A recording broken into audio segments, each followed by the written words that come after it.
I am not sure of the timeline of Jim's tenure during the Attitude Era in the WWF, but I was a huge fan of Gangrel and the Brood at the time. Does Jim have any stories about Gangrel or an opinion on him as a worker? I was very disappointed that Gangrel did not get a better singles push with such a unique gimmick. Well, and actually, I've known Dave Heath since he was a fan in Florida in the 80s. Used to hang around with Bowdren and all those guys.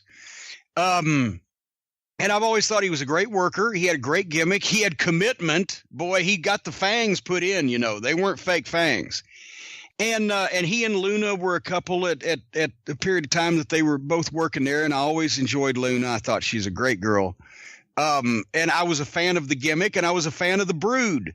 As far as Edge and Christian, I was there when they had their tryout match at a TV taping in Toronto, and I'm watching the monitor, and my first reaction, because Edge was a heel at the time, my first reaction was, well, this guy's going to be the next fucking decade's Ric Flair. He's fucking great. And the kid, Christian, the kid he's working with, is not bad either. And I'm starting to put him over out loud to JR, and he's going, because Carl DeMarco was their agent.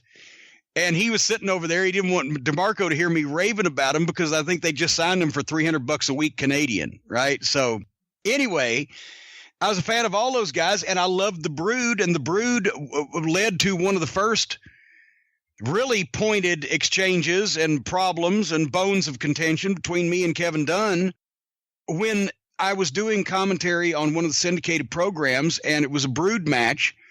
And I mentioned something to the effect of, not since the Fabulous Freebirds have three men, because they look to me to be an updated, cool, 20 years later version of the Freebirds. Instead of fucking, you know, redneck Leonard Skinner, you know, lookalikes from fucking Georgia, they were goddamn vampires from fucking Transylvania or wherever the fuck, right? They were just cool, but they were three blonde guys that could work and talk and go. So I said, not since the Fabulous Freebirds have three guys been this dominant or something about going to be able to change the face of the profession like this. So as a week or two later, I see Kevin Dunn in one of the pay-per-views, and he says, well, Jam, why do you compare? And this, by the way, was when Michael Hayes was actually already working there. He still had to be Doc Hendricks doing promos, but he worked there.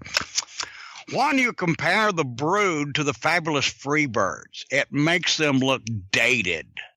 I said, you're insane, right? I said, if the Brood draws for us a tenth of the money that the Fabulous Freebirds drew in their time, we would all be turning cartwheels.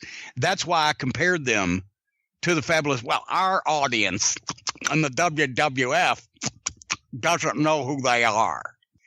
I said, well, that's your fault, not mine.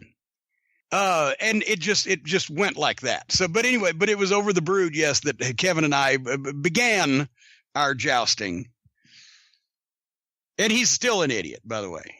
Always was. All right, that took a turn. Let's get one more question. But the Brood were great, and I always liked Gangrel.